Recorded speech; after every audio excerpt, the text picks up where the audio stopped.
All right, so more news on this. Gabby Petito's family is reported to file a $50 million lawsuit in the Moab, Utah Police Department.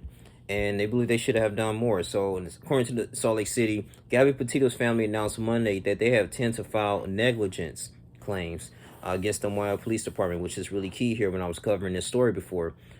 Last year, a Utah-based law firm said the police department could have prevented their daughter's death by interviewing further when officers responded to a fight between Petito and her fiance weeks before a high-profile death.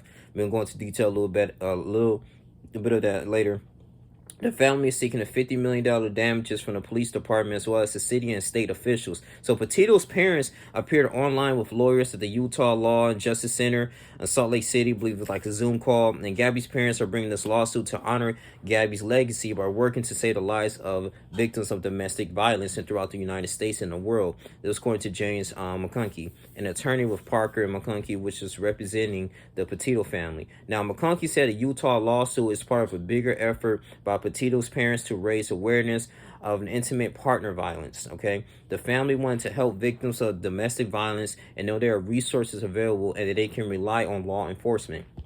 Gabby Petito was, 22 years old at the time. She was reported missing on September 11, 2021, and her disappearance gripped the nation. Her body was found on September 19 through a creek, and believe it was in Wyoming, in Predator Teton National Forest, and that was almost 4 weeks after her family last heard from her. Okay, so we all know that the Brian Laundrie's family, when he returned from that world trip, across the country without her, and they were avoiding communications with Gabby Petito's family. So her fiance, Brian Laundrie, with whom she was traveling the country, admitted to killing her in the notebook found in her body near a preserve in Sarasota County, Florida. An autopsy showed Laundrie died from an apparent self-inflicted gunshot wound. A lot of pain, man. And, this incident when a 911 caller, right, decided to call, 911 because it saw the couple were fighting. And the Petito and Laundrie were pulled over by police in Moab, Utah on August 12th. After 911 dispatch received reports that the two were fighting, body camera footages from the interaction raised criticism to whether it should be further intervention and could have prevented Petito's death. And, before all of this too, after, when she died weeks later, man, I was just thinking like, dang, I was thinking in the back of my mind, like, only if the Utah Police Department and Moab would have, like, done a little bit further. Like, I know they separated them for temporary, but they continuously, they've been back together, after that. That was just, like, I believe for one night. And you could tell she was scared and everything. She was cooperating, but I think they was treating this as a regular domestic abuse, case. And it was like, hey, usually most domestic cases here, for the most part, they're gonna go back to the victim's gonna go back, to the guy or whatever. I mean, it's pretty much we're gonna do all this work, and for the most part, they're gonna go back loving each other. So I think that was their whole mindset. I don't think they really thought, hey, he was gonna further on and hurt her and potentially end her life. But at the time, police determined Petito was the primary aggressor. Okay, nothing scratches on Laundrie's hands. We've seen this whole video. It was very biased. The videos don't show Moab officers' action about the details, though, determine whether Petito was acting in self-defense. They asked Petito if she, meant to hurt him, what was the one red flag, what was all this. So it was just really undermining questions. And I get to test that because I watched that whole video when I was actually covering this story.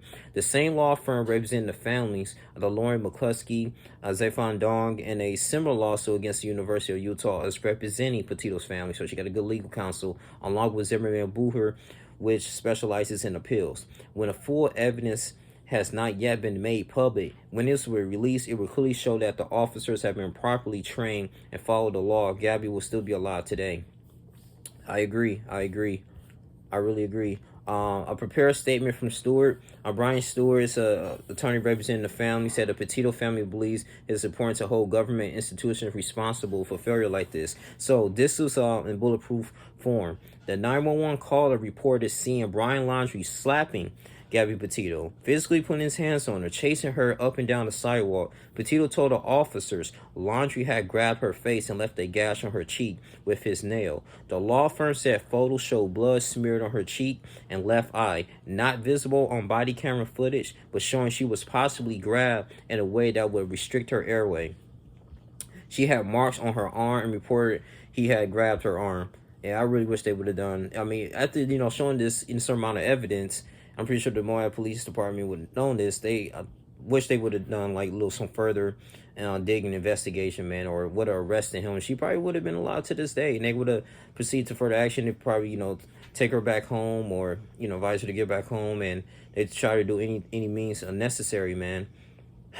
But a notice of the adherent to file a lawsuit was sent on Friday to Moab Police Department. The mayor of Moab, the Utah Attorney General, and others, they said a lawsuit will claim that the police and other individuals negligently failed to understand and enforce the law and investigate Laundrie's claims. Petito's parents and her current spouses also intend to file wrongful death claims in the lawsuit. So it's little things back and forth right now. But I believe that, the Gabby Petito family, they have a legitimate chance, like, going ahead to have a successful lawsuit, because it's completely ridiculous, man. You want them to protect and serve, but at the same time, man, if they can prevent measures like this, if it's warning signs that you see her, she had bruises and things that's going on from her fiance, you got to completely remove her and arrest the dude. Seriously, and then go into a further investigation. But I couldn't imagine, man. It's just like I said, just being in her shoes, man. And of course, the kid, he ended up writing about, why he killed her, and was kind of, why he was justified in doing what he did, and he couldn't live with the regret, and he just killed himself. It's sad, man. So this lawsuit is very critical here. If I get a little bit more information, I'm gonna go ahead, like I said, talk about this too. But I just want to say thank you for people who, I know it's been a long time ago, but I know I made many videos about this. But thank you for people who were following me when I had Dog the Bounty Hunter talking about this, and I was filming it and going on live. People from all over the world was tuning in. It really put a smile on my face when I was going ahead and receiving a lot of support talking about the Gabby Petito situation. So I really appreciate you guys, man. I hope Gabby Petito, they continuously receive justice and do what's right, and everybody be held accountable for this investigation here. But this is your boy Link Jr. Like, comment, subscribe, share this video. Love you guys. I'm out. Deuces.